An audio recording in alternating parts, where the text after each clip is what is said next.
మీ personal interviews మరియు వ్యాపార ప్రకటనల కొరకు ఈ నెంబర్ని సంప్రదించండి. లోకేష్ గారికి సూటిగా అడుగుతున్నా, అయ్యా మీరు నడుపుతున్నది 124 సీట్లు మీకు ఇచ్చారు. మీ 124 సీట్లు పవన్ కళ్యాణ్ గారు మీ పంచాయతీలో లోపాలు ఉన్నాయి. మీ పంచాయతీలో తిమింగలాలు తినేస్తే పందికొక్కులో తినేస్తున్నా కూడా మీరు ఎందుకు పట్టించుకోవట్లేదు? మొత్తం టోటల్గా మీ శాఖలోనే రేషన్ బియ్యం మొత్తం టోటల్గా 16 రూపాయలకు కేజీ అమ్మి మొత్తం పుంకాలుగా రైస్ మిల్ తినేస్తుంటే, దారుబూడి చంద్రశేఖర్ రెడ్డి అంటే బినామీలు తినేస్తుంటే నిద్రపోతున్నట్టు కూర్చుంటున్నారు మీ మంత్రి గారు. వాళ్ళంతా ఆఫీసర్లు వచ్చి నెలకు లంచాలు తీసుకుంటున్నారు, విపరీతంగా దోచుకుంటున్నారు. ప్రూఫ్స్ తో తీసుకొచ్చినా పట్టించుకోవట్లేదు. మరి ఈ రోజు ఏంటి సార్ మీ పరిస్థితి? పవన్ కళ్యాణ్ గారు, ఇది అనకాపల్లి జిల్లాలో జరుగుతుంది, విశాఖపట్నం జిల్లాలో జరుగుతుంది, శ్రీకాకుళం జిల్లాలో జరుగుతుంది, విజయనగరం జిల్లాలో జరుగుతుంది. ఇది నేను అక్కడి దాకా మీకు ఉదాహరణ చెప్పగలుగుతున్నాను. అక్కడి నుంచి కాకినాడకి ఎక్స్పోర్ట్ అవుతున్నాయి. ఇది దారుపూడి చంద్రశేఖర్ రెడ్డి గారి బెనామీ పేర్లు ఉన్నాయి. ఇది మొత్తం టోటల్ రైస్ మిల్లుల పేర్లు ఉన్నాయి. అక్కడ 16 రూపాయలకు రైస్ కొంటున్నారు, పాలిష్ చేస్తున్నారు, 50 రూపాయలకు 60 రూపాయలకు అమ్ముతున్నారు. ఇది ఇంపోర్ట్ ఎక్స్పోర్ట్ చేస్తున్నారు. ఇవన్నీ మీ ప్రూఫ్స్ తో అనకాపల్లి జిల్లా జాయింట్ కలెక్టర్ గారికి పెట్టడం జరిగింది, అనకాపల్లి జిల్లా పౌర సరఫరా వారికి పెట్టడం జరిగింది, అనకాపల్లి జిల్లా ఎస్పీ గారికి పెట్టడం జరిగింది. కానీ ముందే ఇన్ఫర్మేషన్ చెప్తున్న 108 కేసులు ఉన్న వాళ్ళ మీద అయినా కూడా వాళ్ళు మిల్లు సీజ్ చేయలేదు. రోజుకి యథాతథిగా వెళ్తూనే ఉన్నాయి. అంటే సార్, ఇప్పుడు కొంతమంది పోలీస్ అధికారులు, కొంతమంది ఐఏఎస్ ఆఫీసర్స్, వీళ్ళందరూ ఇంకా గతంలో అధికారంలో ఉన్న వైఎస్ జగన్మోహన్ రెడ్డి గారికి ఎదుర్కొన్నారు. అనకాపల్లి జాయింట్ కలెక్టర్ ఎవరండి? కొనతాల బొత్స సత్యనారాయణ గారు వైఎస్ జగన్మోహన్ రెడ్డి గారు వేసిన మనిషి కాదా? 2 సంవత్సరాల క్రితం బొత్స సత్యనారాయణ గారు రికమెండ్ చేసి ఆయన వేసిన మనిషి కాదా అని అడుగుతున్నా నేను. జాయింట్ కలెక్టర్ మరి ఆమెను ఎందుకు మీరు ట్రాన్స్ఫర్ చేయలేదు? ఓకే, నేను అడుగుతున్నా. మీరు మంచి వ్యక్తులు జీరో ట్రాన్స్ఫర్ చేయాలి కదా. ఓకే, ఈ రోజు రికమెండేషన్ ఎవరండి? కొనతాల రామకృష్ణ గారు. కొనతాల రామకృష్ణ గారు is the best friend Botsa Satyanarayana గారు. అంటే మనం సభవరం సీఏ ఎవరండి? జగన్మోహన్ రెడ్డి గారికి మొత్తం టోటల్గా అంతకుముందు అదీప్ రాజు గారికి క్లోజ్. నువ్వేం చెప్తే నించిన వ్యక్తి సీఏ. అలాంటి వ్యక్తిని మీరు జీరో ట్రాన్స్ఫర్ లో పెట్టారు, ఎందుకంటే కులం అడ్డు వస్తుంది అక్కడ. అంటే మీరేం న్యాయం చేస్తున్నారు సార్? గత పాలకులు చేసినట్టు మీరు చేస్తున్నారు. మీరు వైసీపీ వాళ్ళను మళ్ళీ వైసీపీ వాళ్ళు మీరు ఒకటైపోయి టీడీపీ వాళ్ళు ఒకటైపోయి అక్కడ మొత్తం టోటల్గా సిండికేట్ నడుపుతారు. బెల్ట్ షాపులు లేవండి మొత్తం టోటల్గా. అనకాపల్లి జిల్లాలో బెల్ట్ షాపులు ఎవరైనా మూసారా? రండి, నేను రమ్మనండి పోలీసు వాళ్ళు, నేను తీసుకెళ్ళి చూపిస్తాను వాళ్ళకి, జాయింట్ కలెక్టర్ ఎక్సైజ్ కమిషనర్లకి. బెల్ట్ షాపులు ఎమ్మెల్యేలు చూసుకోవాలి. ఎమ్మెల్యేలకి దాంట్లో వాటాలు ఉంటే ఎందుకు చూపిస్తారు? ఓకే, ఇది తప్పు అని చెప్పి ఎవరైనా నిరూపిస్తే, నేను మాట్లాడిన మాట తప్పు అని నిరూపిస్తే, నేను తీసుకొచ్చి స్వయంగా మీడియాని తీసుకుని వెళ్ళి నేనే చూపిస్తా ఎక్కడెక్కడ ఏమేమి ఉన్నాయో, ఎక్కడెక్కడ ఎలాగున్నాయో. హైవేలో షాపులు పెట్టకూడదు జీవో ఉంది కదండి, ఎలా పెట్టారండి? బయటవాడు సిండికేట్ కాకుండా బయటవాడు పెడితే సీఎల్ ఎక్సైజ్ సీఎల్ వార్నింగ్లు ఇస్తారు, ఎమ్మెల్యేలు వార్నింగ్లు ఇస్తారు. ఎమ్మెల్యేలకు నెలకు మామూలు వెళ్ళాలి. ఇప్పుడు గతానికి ఏముందండి? తేడా లేదు కదా. నేను అడుగుతుంది ఇప్పుడు ఇదే తేడా లేదు కదా.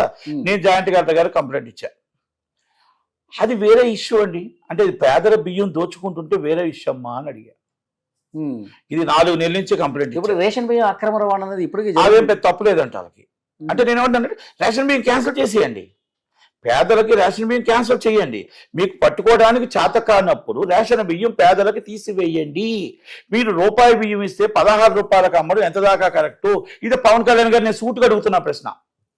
ఇది డైరెక్ట్లీ నేను పవన్ కళ్యాణ్ గారు అడుగుతున్నా.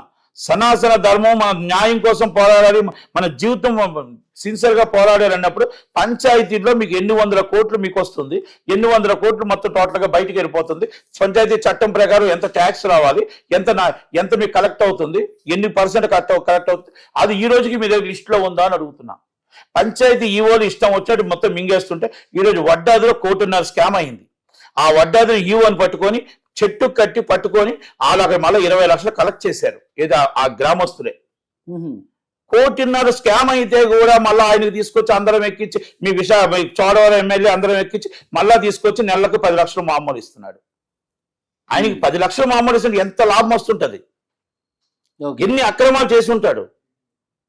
ఇది నేను చెప్పింది అబద్ధమైతే వడ్డాదిలో స్కామ్ జరిగిందా లేదా, అక్కడ గ్రామస్తులు 25 లక్షలు కలెక్ట్ చేశారా లేదా, ఆ క్యాండిడేట్ ఎవరు, ఆ వడ్డాది నుంచి చోరవరం వెలగొచ్చాడు, ఇలాంటి ఈవోలు కొన్ని వందల మంది, కొన్ని వేల మంది, కొన్ని వేల కోట్లు దోచుకుంటున్నారు. ఇది వాస్తవా కాదా చెప్పండి. సమాచారం పైన నేను అదే అంటున్నా, అందరికీ తెలుసు. ప్రతి ఒక్కరికి తెలుసు, ప్రతి ఒక్కరికి బుకేలు వెళ్తాయి, ప్రతి ఒక్కరికి ఫ్రూట్స్ వెళ్తాయి, ప్రతి ఒక్కరికి వెళ్తాయి. అందుకనే కదా ఎవరు మాట్లాడరు. నేను వాళ్ళ మీద నేను అనకాపల్లి పంచాయతీకి పెట్టాను కంప్లైంట్. ఓకే. పెడితే వాళ్ళు కూడా మాట్లాడరు. జాయింట్ కలెక్టర్ గారికి పెట్టా, వాళ్ళు కూడా మాట్లాడరు. అమరావతికి పెట్టా, ఎందుకంటే అక్కడ దాకా వాళ్ళకి బుకేలు వెళ్తున్నాయి. అంటే నాట్ ఓన్లీ వన్ మ్యాన్. నేను 13,200 పంచాయతీలకి ఇలాంటి తిమింగళాలు ఎంతమంది ఉన్నారో అడుగుతున్నా. ఇలాంటి 100 కోట్లు దోచుకుంటుంటే గవర్నమెంట్ కి ఎక్కడ డబ్బు వస్తుందని అడుగుతున్నా. మనం నిజాయితీ కోసం మనం మాట్లాడినప్పుడు మన పంచాయతీ పరిస్థితి ఏంటి సార్ అని అడుగుతున్నా నేను. మీరు హోంశాఖ కోసం మాట్లాడారు కదా, హోంశాఖ కోసం మాట్లాడి పంచాయతీ ఈ విధంగా ఈ పరిస్థితిలో ఉండేటప్పుడు ఎక్కడ పట్టుకొని ఎందుకు పక్షాలను చేయలేకపోతున్నారు? ఆ వ్యక్తికి మళ్ళీ మీరు ఎలా రికమెండేషన్ చేశారు? ఆ వ్యక్తికి మీ ఎమ్మెల్యే అక్కడ ఎలా పెట్టుకొని ఇచ్చాడు? ఇంతగా వైసీపీ గవర్నమెంట్ లో కోట్లు దండుకున్న వ్యక్తిని ఎలా మీరు రానిచ్చారు అని అడుగుతున్నా నేను. ఈ ప్రశ్నకి పవన్ కళ్యాణ్ గారు, శశిభూషణ్ గారు సమాధానం చెప్పాలి. Enquiries conduct. నేను తప్పు అభియోగం చేస్తే నేను రెడీ. ఓకే. దాంట్లో ఎమ్మెల్యే రాజు గారికి హస్తం లేదా? ఎమ్మెల్యే రాజు గారి హస్తం లేదా అని అడుగుతున్నా నేను. ఓకే, పంచాయతీ యాక్ట్ ప్రకారం ఎంత తీసుకోవాలి? పంచాయతీ యాక్ట్ అడుగుతున్నా నేను. మీకున్న గవర్నమెంట్ మీరు పెట్టిన యాక్ట్కి రావాల్సిన పంచాయతీ బిల్స్ ఎంత, మీకు ఎంత కలెక్ట్ అవుతున్నాయి, ఆ పర్సంటేజ్ బ్యాలెన్స్ ఎందుకు బయటికి వెళ్ళిపోతున్నాయి, ఎందుకు గవర్నమెంట్లో బిల్స్ రావట్లేదు, ఎందుకు క్యాష్ చలానా రూపంగా కడతామని క్యాష్ ఎందుకు తీసుకుంటున్నారు, ఆ క్యాష్ ఎందుకు గవర్నమెంట్ చలానాకి వెళ్ళట్లేదు, ఇది మొత్తం టోటల్ గవర్నమెంట్ ట్రెజరీకి ఎందుకు వెళ్ళట్లేదు, ఆ బిల్స్ అన్ని కుంభకోణాలు ఎందుకు జరుగుతున్నాయి, దొంగ బిల్స్ ఎందుకు ఇస్తున్నారు?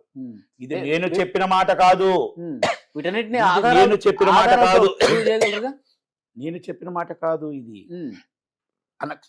సాక్షాత్తు అనకాపల్లి జేసీ జాయింట్ కలెక్టర్ గారు హస్బెండ్ అండ్ సిఎండి రుద్దురాజు గారు చెప్పిన మాట. వాళ్ళు ఇచ్చేవని ఫేక్ సర్టిఫికెట్లు, కరెంటు బిల్లులు ట్రాన్స్ఫర్ చేయమని ఇచ్చే ఫేక్ సర్టిఫికెట్స్, డబ్బులు దండుకొని ఇంట్లో పెట్టుకున్నారు అని చెప్పిన మాటలు ఇది వాస్తవం. వాళ్ళు రిటర్న్ గా లెటర్లు పెడితే లెటర్లకు కూడా రిటర్న్ గా ఇవ్వలేదు అంటే అది దొంగ సర్టిఫికెట్లు అని చెప్పాడు ఆయన. ఓకే. ఇది నేను చెప్పిన మాట కాదు, అభియోగం కాదు ఇది. కానీ జాయింట్ కలెక్టర్ గారు ఆమెను కవర్ చేసుకుంటూ వస్తారు. ఇలాంటి అక్కడ జాయింట్ కలెక్టర్ గారు ఎందుకు కవర్ చేస్తున్నారు? జాయింట్ కలెక్టర్ గారు ఎందుకు యాక్షన్ తీసుకుంటారు? ఇలాంటి పొరపాట్లు జరుగుతున్నాయి, అవినీతి జరుగుతుందని చెప్పేసి మీరు అంటూ ఉన్నారు కదా. పై స్థాయిలో ఇప్పుడు ప్రతిదీ ఆయన ఏ పంచాయతీ పరిధిలో ఏం జరుగుతున్నది చూడాల్సిన పరిస్థితి ఉంటుందా పవన్ కళ్యాణ్ గారు? అన్ని సార్ ఇప్పుడు నేను చెప్పాను కదా, నేను చెప్పిన దాని మీద ఎంక్వైరీ చేయమనండి, తప్పైతే నా మీద యాక్షన్ తీసుకోమనండి. అదే నేను ప్రూఫ్స్ ఇస్తా, తప్పైతే నా మీద యాక్షన్ తీసుకోమనండి. అది కాదండి, నన్ను ఒక్కదాంట్లో మీరు ఆధారాలు చూపిస్తారా? నేను ఆధారాలతో సైతం చూపిస్తా. ఆధారాలు చూపించకపోతే నేనే స్వయంగా మీరు ఏ శిక్ష వేస్తే ఆ శిక్షకు నేను అనర్హుడిని. నేను పబ్లిక్ పర్సన్ గా నేను అభియోగం చేసిన దాన్ని నేను నిరూపించుకోకపోతే ఎనీ టైం నేను శిక్షకు నేను రెడీ. మీరు రెడీగా వాళ్ళ మీద యాక్షన్ తీసుకోవడానికి? మీరు రెడీగా అని అడుగుతున్నా. మీరు ఎంక్వైరీ చేయడానికి మీరు రెడీగా అని అడుగుతున్నా. ఎంక్వైరీ రిపోర్ట్ కంటెస్ట్ చేయడానికి మీరు రెడీగా అని అడుగుతున్నా నేను. ఆ వ్యక్తి వడ్డాదులో ఏం చేశాడు, 1.5 దోచుకున్నాడా లేదా, స్కామ్ జరిగిందా లేదా, దాన్ని అక్కడ ఉన్న ప్రజలు మొత్తం టోటల్గా ఆ డబ్బుని దోచుకున్న డబ్బుని 20 లక్షల రూపాయలు ప్రజలకు కట్టాడా లేదా, ఎంక్వైరీస్ కండక్ట్. ఈరోజు మొత్తం చోడవరంలో ఏం జరిగింది, గత ఎమ్మెల్యేలకు ఏం జరిగింది, ఇప్పుడు రాజుగారికి ఎంత పంపిస్తున్నాడు, ఇసుక దందలు ఎంత వస్తున్నాయి, ఇవన్నీ మొత్తం టోటల్గా ఎంక్వైరీ చేయండి. మరి ఏడీ గారు అక్కడ చోడవరం ఏడీ గారు సిఎండి గారు ఎందుకు అభియోగం చేశారు? ఈజ్ అ ఫేక్ సర్టిఫికేట్స్ అని ఎందుకు అభియోగం చేశారు? Panchayat not only one panchayat, చాలా మట్టుకు పంచాయతీ, అందుకే కొన్ని 100 కోట్ల స్కామ్ జరుగుతుందని చెప్తున్నా. దాన్ని పంచాయతీగా మీరు ఒక కమిటీ వేసి పవన్ కళ్యాణ్ గారు మీరు దాన్ని చూడటానికి ఇప్పుడు 4 నెలలు 5 నెలలు అయిపోతుంది కదా. మన నిజాయితీని నిరూపించుకోవాలి సార్. ఓకే, మన నిజాయితీని మనం నిరూపించుకోవాలి. ఇమ్మీడియట్లీ పట్టుకోండి, ఇలాంటి తిమింగళాలను పట్టుకోండి. సో మెనీ పీపుల్స్ ఉన్నారు, దానికి ఆఫీసర్లే సపోర్ట్ చేస్తున్నారు, మన ఎమ్మెల్యేలే సపోర్ట్ చేస్తున్నారు. వాళ్ళని పట్టుకోండి సార్, వాళ్ళని పట్టుకోండి. మీరు వాళ్ళని పట్టుకోకుండా ఇంకా నేను బుక్కులు చదువుతున్నా అంటే అవ్వదు. పంచాయతీ చట్టం, పంచాయతీ యాక్ట్ చెప్తున్నా. గత పంచాయతీ యాక్ట్ చట్టానికి మనకి డబ్బు ఎంత రావాలి, ఉదాహరణకు నేను చెప్పా. మీరు ఇది ఒక్కటి పట్టుకుంటే నేను కొన్ని 100 ఇస్తా, నేనే వస్తా, నేనే మీకు అబ్జెప్తా ప్రూఫ్స్తో. మనకు ఆ డబ్బు వస్తే ప్రజలకు పనికి వస్తుంది. ఓకే. మీరు బియ్యం మానియండి. మీరు పట్టుకోలేకపోతే జేసీ జాయింట్ కలెక్టర్ పట్టుకోలేకపోతే జాయింట్ కలెక్టర్ మీరు ఈ బియ్యాన అక్రమ రవాణాను అరికట్టలేకపోతే మీరు రూపాయి బియ్యం ఇవ్వడం మానియండి. కొన్ని వేల కోట్లు మీ సబ్సిడీ కింద మాలాంటి వాళ్ళు ట్యాక్స్ కడుతుంటే మీరు ఇలాగ దారాదత్తం చేసి దళారులకు ఇవ్వడం అనేది కరెక్ట్ కాదు. ఇది నేను పవన్ కళ్యాణ్ గారిని సూటిగా అడుగుతున్నా. ఓకే. ఇప్పుడు మీ వాయిస్ పవన్ కళ్యాణ్ గారి వరకు చేరుతుంది సార్. చేరాలి. చూస్తా. చేరిన తర్వాత దాని మీద రెండిట్ల మీద యాక్షన్ తీసుకోవడానికి యాక్షన్ తీసుకోకపోతే నేను అడుగుతున్నా, మీరు యాక్షన్ తీసుకోకపోతే దాన్ని ప్రక్షాళన చేసి మన నిజాయితీ పాలన ఎందుకు వస్తుంది? పవన్ కళ్యాణ్ గారు అవినీతిని ఎట్టి పరిస్థితుల్లో సహించరు. అందుకని నేను చర్యలు అందుకే ఆయన దాకా ఉందో లేదో కాబట్టి నేను మీ ద్వారా చెప్తున్నా. అది మీకు ఎందుకంటే అక్కడ జాయింట్ కలెక్టర్ గారు కరెక్ట్ గా పనిచేయట్లేదు, అక్కడ ఎంఆర్ఓ కరెక్ట్ గా పనిచేయట్లేదు, ఆర్డీఓ కరెక్ట్ గా పనిచేయట్లేదు, ఎస్పీడి కంప్లైంట్ పెట్టినా పట్టించుకోవట్లేదు. అంటే పట్టించుకోవట్లేదు అని కారణం ఏంటంటే అక్కడ కింద స్థాయి అధికారులు మామూలు వెళ్ళిపోతున్నాయి. అదే కింద స్థాయి అధికారులు మామూలు వెళ్తున్నాయి. నేనేమడుగుతా, అనకాపల్లి జాయింట్ కలెక్టర్ గారు హస్బెండే ఇస్ అ ఫేక్ డాక్యుమెంట్స్ అని చెప్పేటప్పుడు జాయింట్ కలెక్టర్ గారు ఏం చేస్తున్నారు? జాయింట్ కలెక్టర్ గారి దగ్గరికి నేను వెళ్ళి అడిగితే జాయింట్ కలెక్టర్ గారు ఏం చెప్పారు? అది అనదర్ విషయం సార్, అది అనదర్ విషయం అండి. అంటే నేను అడిగాను, అలాంటప్పుడు మీరు రూపాయి బియ్యం మానియండి అమ్మా. మీరు పట్టలేనప్పుడు, మీరు పట్టుకోలేనప్పుడు ఎందుకు తల్లి అని అడిగా. ఎందుకు తల్లి, 4 నెలలు అయింది కదా మీకు కంప్లైంట్లు ఇస్తూ ఉన్నాను కదా, ప్రూఫ్స్తో ఇచ్చాను కదా, ఆల్రెడీ రోజుకి 20 క్వింటాలు వెళ్తున్న లైవ్లో కూడా మీకు పెట్టాను కదమ్మా. మీరు పెట్టుకుంటే కూడా ఎందుకు పట్టుకోవట్లేదు? దోర్పూర్ చంద్రశేఖర్ రెడ్డి మిల్లుని పట్టుకోవట్లేదా తల్లి అని అడిగా. నో నో నో నో అంటే ఏదో ఒక యాక్షన్ తీసుకోవాలి కదా, లేదంటే నేను పెట్టిన కంప్లైంట్ అయినా ఫేక్ అని చెప్పాలి. ఇస్ ద పెట్టిన కంప్లైంట్ ఇస్ ఫేక్. లేదనుకుంటే కంప్లైంట్ ఆల్రెడీ నేను పెట్టిన కంప్లైంట్ ఫేక్ అనలేరు. ఎందుకంటే వాళ్ళ విజిలెన్స్ వాళ్ళే కేసులు పెట్టిన ఉన్నాయి, వాళ్ళ చోడవరం పిఎస్ వాళ్ళే ఎఫ్ఐఆర్ చేసిన ఉన్నాయి. మరి ఎస్పీ గారు ఏం చేస్తున్నారు? అందరూ అనకాపల్లి డిస్ట్రిక్ట్ లో ఇన్ని జరుగుతుంటే పవన్ కళ్యాణ్ గారు, జనసేన ఎమ్మెల్యే కొనతాల రామకృష్ణ గారు ఏం చేస్తున్నారు? జనసేన ఎమ్మెల్యే విజయ్ కుమార్ గారు ఏం చేస్తున్నారు? నేను అడుగుతున్న సూటి ప్రశ్న. ఇవన్నిటికి సమాధానం చెప్పవలసినది ఆఫీసర్ని సూటిగా అడిగి వాళ్ళ మీద ఎంక్వైరీ చేసి పట్టుకుంటారా, లేకపోతే నెట్టుకుమార్ చేసిన అభియోగాలన్నీ తప్పుడు అభియోగాలు అంటారా? నేను సాక్ష్యాధారాలతో నన్ను కమిటీ చేస్తే నేను తీసుకొచ్చి సాక్ష్యాధారాలతో నిరూపిస్తా అని మళ్ళా చెప్తున్నా. ఇది నేను అడగాల్సిన అవసరం లేదు, నాది కూడా సాక్ష్యాలు అవసరం లేదు. చిన్న కుర్రోడిని వెళ్ళినా వడ్డాదిలో చెప్తారు. ఆ యువ కోసం, చోడవరం యువ కోసం, చోడవరంలో మనం ఆల్రెడీ మన యాక్ట్ ప్రకారం మనకి నెలకు ఎంత రావాలి, అక్కడ ఎంత వస్తుంది, ఎంత పోతుంది. Simple thing is the government is book ఉంటుంది కదా, చలానాలో వచ్చిన డబ్బుని చలానా ట్రెజరీకి ఎందుకు వెళ్ళట్లేదు? ఆ దొంగ రిసీప్ట్లు ఎందుకు వస్తున్నాయి? ఆ రిసీప్ట్లు కట్ చేసేటప్పుడు 22,500 కట్ చేశారు, అక్కడ ట్రెజరీకి వెళ్ళలేదు అమౌంట్. ఆ డబ్బు అది ఎవరు కనిపెట్టారండి? సిఎండి గారు కనిపెట్టారు. అక్కడ ఎలక్ట్రికల్ ఏడీ గారు కనిపెట్టారు. ఎందుకంటే నాకే ఒక లెటర్ ఇచ్చారు డబ్బు చలానా కట్టినట్టు, అది ఫేక్. నాలాగా కొన్ని వేల మందికి ఇచ్చారు. అదే చెప్తున్నాడు ఆయన, సార్ కొన్ని వేల లెటర్లు ఇలాంటివి ఉన్నాయండి ఫేక్ ఇయ్యని. మరి అవన్నిటి మీద ఏం యాక్షన్ తీసుకుంటున్నారు? ఓకే, నటికుమార్ గారు మీరు సూటిగా ప్రశ్నించారు. ఇది పవన్ కళ్యాణ్ గారి వరకు వెళ్తుంది. రూట్ లెవెల్లో కింది స్థాయిలో ఎంతవరకు అవినీతి జరుగుతుంది అనేది కూడా ఆయన కూడా ఒక అంచనా ఉంటుంది. డెఫినెట్గా మీరు చెప్పిన పాయింట్ మీద యాక్షన్ తీసుకుంటారని అనుకుందాం. యాక్షన్ తీసుకుపోతే మళ్ళీ ఒకసారి మనం గట్టిగా వాయిస్ పంపిద్దాం. కన్ఫర్మ్, తప్పకుండా. నేనేమంటానంటే ఇది యాక్షన్, ఇది పవన్ కళ్యాణ్ గారి దృష్టికి తెలుసు వెళ్ళదో తెలియక వెళ్ళాలి అనే ఉద్దేశంతోనే నేను చెప్పలేదు. ఎందుకంటే నేను సో మెనీ టైమ్స్ నేను పవన్ కళ్యాణ్ గారికి కూడా లెటర్లు రాశాను. ఆ లెటర్లు ఓఎస్డీలు ఇస్తున్నారో ఇవ్వట్లేదో కూడా తెలియట్లేదు. ఇది నేను లోకేష్ గారికి కూడా ఇన్ఫార్మ్ చేస్తుంటే ఆయన దగ్గరికి వెళ్తుందో లేదో తెలియట్లేదు. చంద్రబాబు నాయుడు గారి దగ్గర తీస్తుంటే చంద్రబాబు నాయుడు గారికి వెళ్తుందో లేదో తెలియట్లేదు. ఇక్కడ ఆఫీసర్లు అందరూ కూడా ఒకటే ఉంటారు. ఒక ఆఫీసర్ని కాపాడడం ఇంకొక ఆఫీసర్ని కాపాడుతుంటాడు. నేను అదే అడుగుతున్నా, అనకాపల్లి డిస్ట్రిక్ట్ ఒక డిస్ట్రిక్ట్ కోసం అడుగుతున్నా, ఒక విశాఖపట్నం డిస్ట్రిక్ట్ కూడా అడుగుతున్నా. ఒక 4 డిస్ట్రిక్ట్లు అయితే నేను మొత్తం టోటల్గా 30 టోటల్ అన్ని జిల్లాల కోసం చెప్పగలుగుతాను.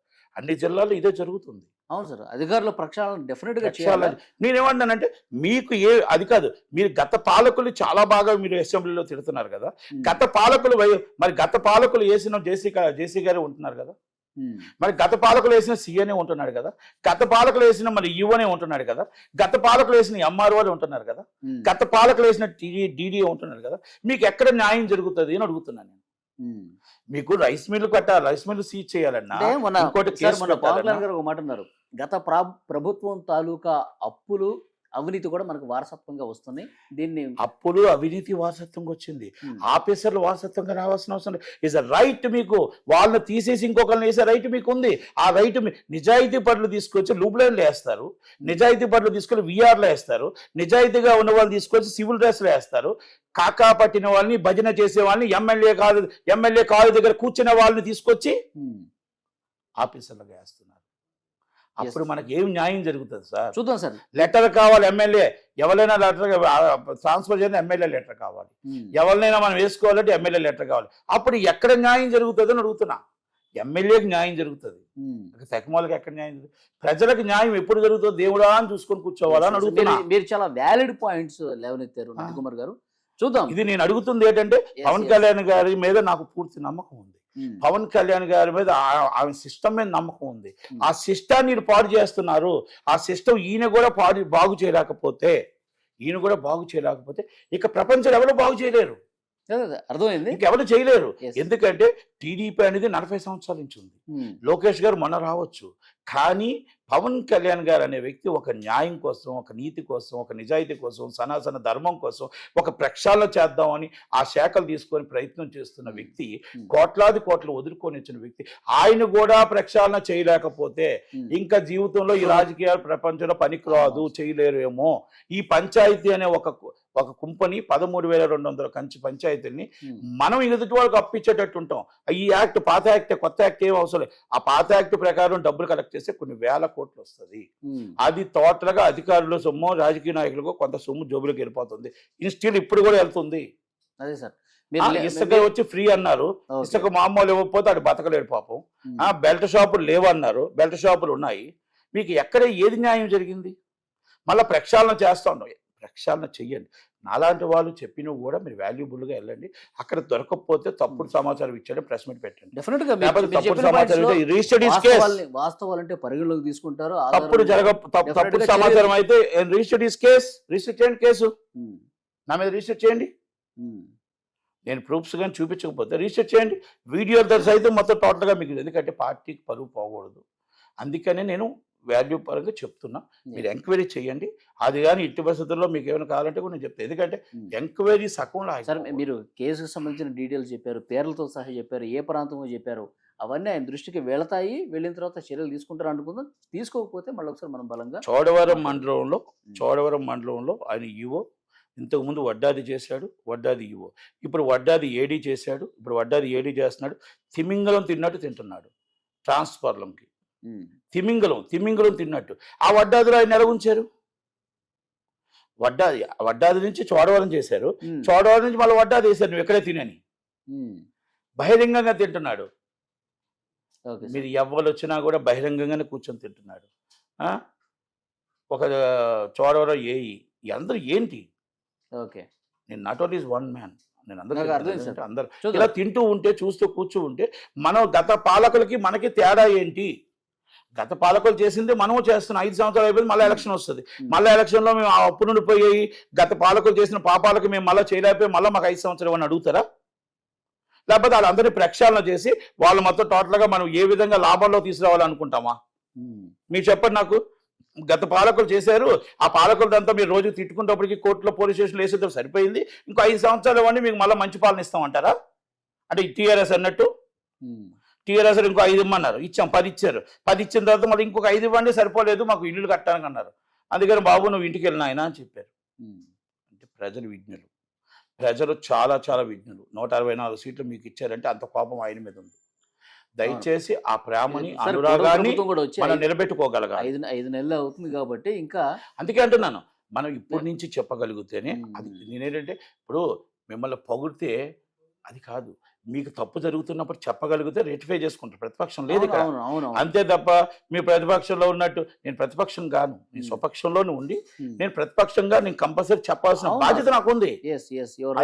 దాన్ని నేను చెప్తున్నాను. దాన్ని అర్థం చేసుకుంటారా, లేకపోతే మా గవర్నమెంట్ కూడా గత పాలకుల గవర్నమెంట్ లాగా వదిలేస్తారా అనేది నిర్ణయం పవన్ కళ్యాణ్ గారి మీద, లోకేష్ గారి మీద, చంద్రబాబు నాయుడు గారి మీద వదిలేస్తున్నాను. Thank you sir.